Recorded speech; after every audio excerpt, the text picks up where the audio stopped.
कामायनी को नए युग का काव्य किसने माना है? ऑप्शन ए जयशंकर प्रसाद ने, या ऑप्शन बी डॉक्टर नगेंद्र ने, सी हजारी प्रसाद द्विवेदी ने, या ऑप्शन डी नंद दुलारे वाजपेयी ने।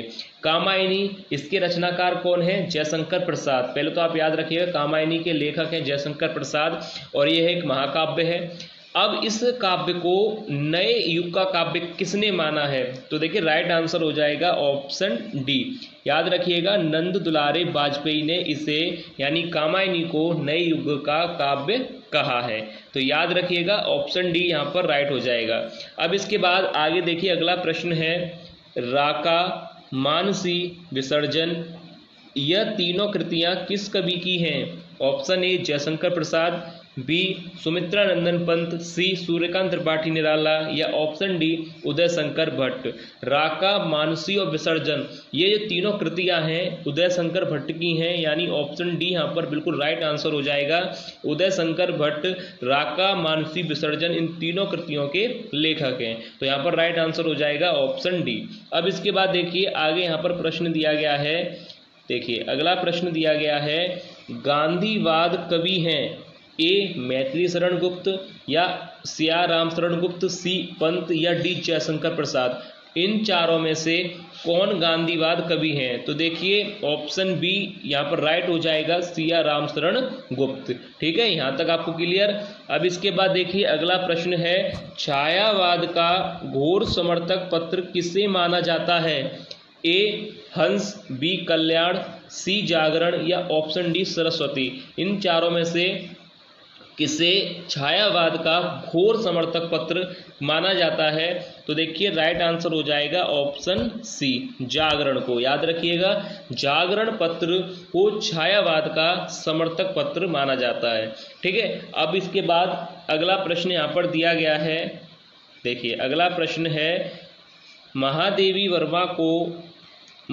वर्मा को ज्ञानपीठ पुरस्कार निम्नलिखित में से किस कृति पर मिला है?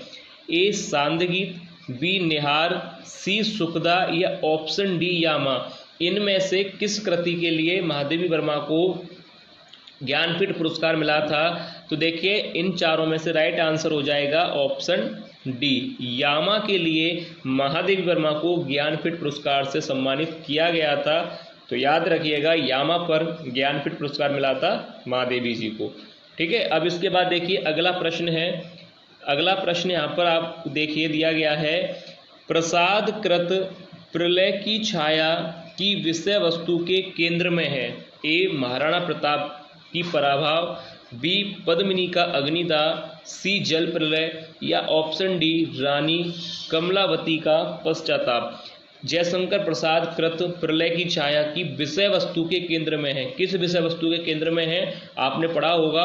ऑप्शन डी यहाँ पर राइट हो जाएगा, रानी कमलावती का पश्चाताप। यहाँ पर याद रखिएगा प्रलय की छाया किस विषय वस्तु के केंद्र में है? रानी कमलावती का पश्चाताप। ये प्रश्न काफी महत्वपूर्ण है, नेट की परीक्षा में भी पूछा गया था, तो याद रखिएगा।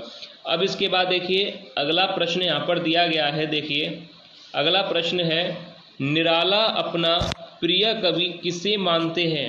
ए श्रीधर पाठक को, बी तुलसीदास, सी भारतेंदु हरिश्चंद्र, या ऑप्शन डी सूरदास। तो देखिए यहाँ पर राइट आंसर हो जाएगा ऑप्शन बी यानी तुलसीदास को। ठीक है, यहाँ तक आपको क्लियर है। अब इसके बाद अगला प्रश्न दिया गया है। अगला प्रश्न है देखिए, अणिमा कृति है ए शुक्ल की, बी पंत, सी जयशंकर प्रसाद की, या ऑप्शन डी सूर्यकांत त्रिपाठी निराला की। तो देखिए अणिमा कृति के लेखक कौन है? ये काफ़ी महत्वपूर्ण कृति है, एग्जाम में पूछी जाती है कि अणिमा कृति के लेखक कौन है, रचनाकार कौन है।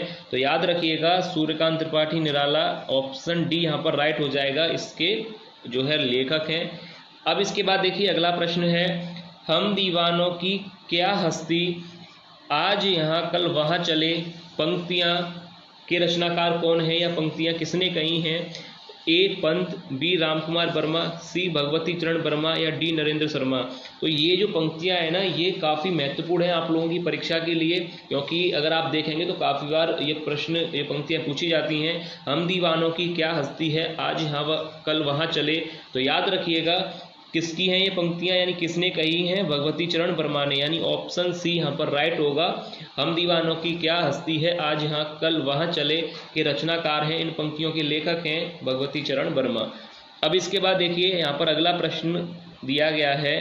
देखिए अगला प्रश्न है, शुक्ल के अनुसार छायावाद का प्रथम व प्रतिनिधि कवि कौन है? यानी रामचंद्र शुक्ल ने छायावाद का प्रथम कवि किसको माना है? ए मैथिली शरण गुप्त को, बी पंत को, सी महादेवी वर्मा को, या जयशंकर प्रसाद को।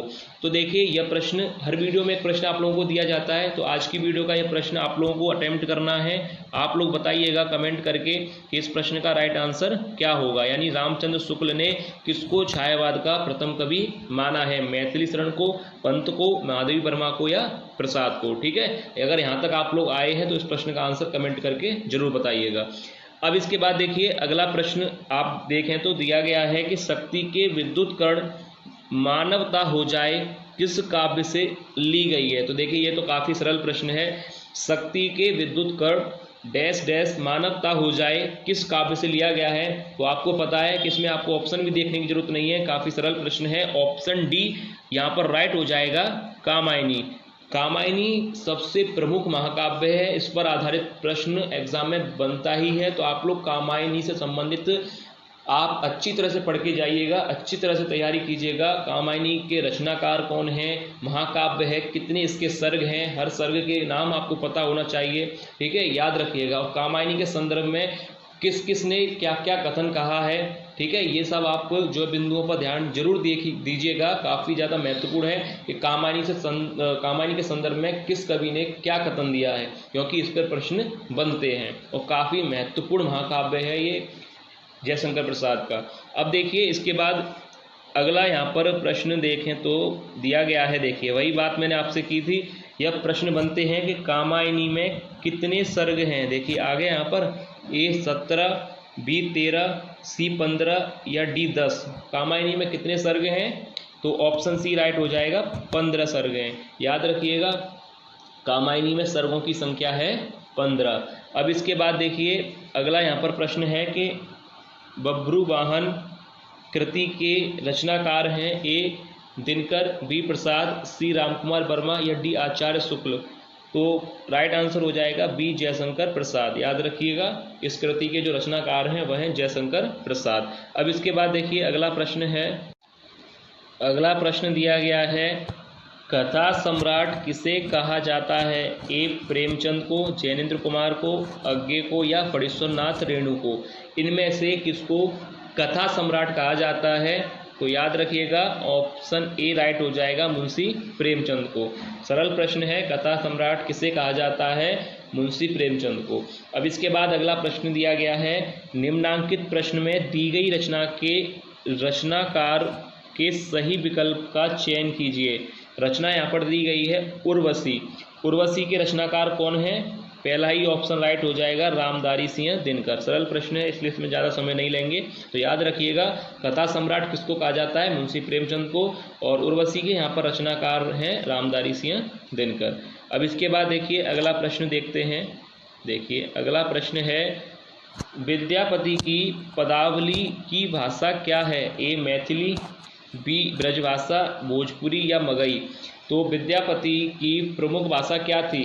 अगर आपको पता हो तो ऑप्शन ए राइट हो जाएगा, मैथिली। याद रखिएगा विद्यापति की पदावली की भाषा क्या है? मैथिली।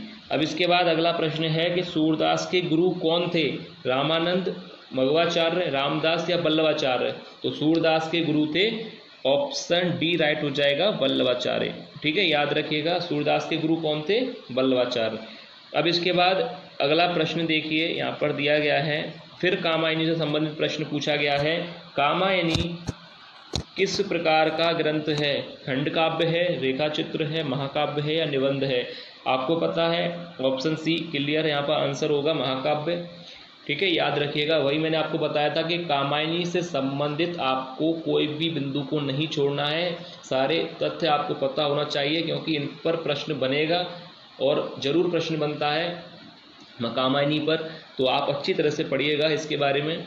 अब देखिए अगला यहाँ पर प्रश्न है, नयन जो देखा कमल सा निर्मल नीर शरीर हसत जो देखा हंस भा दसन ज्योति नगहीर।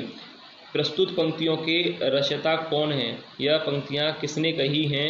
ए तुलसीदास ने, बी जयशंकर प्रसाद ने, सी जायसी ने या डी कबीरदास ने। तो देखिए इस प्रश्न को यहाँ पर देखते हैं फिर से, किसने कही है ये पंक्तियाँ।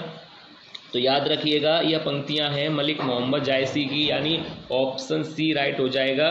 नयन जो देखा कमल सा निर्मल नीर शरीर, हसत जो देखा हंस वा दसन ज्योति नगहीर। प्रस्तुत पंक्तियों के रचयिता हैं मलिक मोहम्मद जायसी। ठीक है, याद रखिएगा। तो इस प्रश्न का राइट आंसर हो गया ऑप्शन सी। अब इसके बाद अगला प्रश्न है कि शिवा बावनी के रचनाकार कौन हैं? देखिए शिवा बावनी के रचनाकार हैं ए पद्माकर, भूषण, केशवदास या जगनीक। तो राइट आंसर हो जाएगा ऑप्शन बी। सरल प्रश्न है, शिवा बावनी के रचनाकार कौन है? कवि भूषण। और ऊपर वाली पंक्ति जो यहाँ पर दी गई थी इसके रचनाकार हैं मलिक मोहम्मद जायसी। ठीक है, यहाँ तक आपको क्लियर है? अगर किसी भी प्रश्न का कोई भी डाउट है तो आप लोग कमेंट करके जरूर पूछिएगा। अब इसके बाद अगला देखिए, अगला प्रश्न है, यहाँ पर एक फिर पंक्ति दी गई है, नर की और नर नीर की गति एक कर जोए, जे तो नीचो है चले ते तो ऊंचो होए। प्रस्तुत पंक्तियों के रचयिता हैं, किसने कही हैं ये पंक्तियाँ? ए तुलसीदास ने, बी महावीर प्रसाद द्विवेदी ने, सी बिहारी लाल ने या डी केशवदास ने। तो किसने कही हैं ये पंक्तियाँ? नर की और नल नीर की गति एक कर जोए, जे तो नीचो है चले ते तो ऊंचो होए।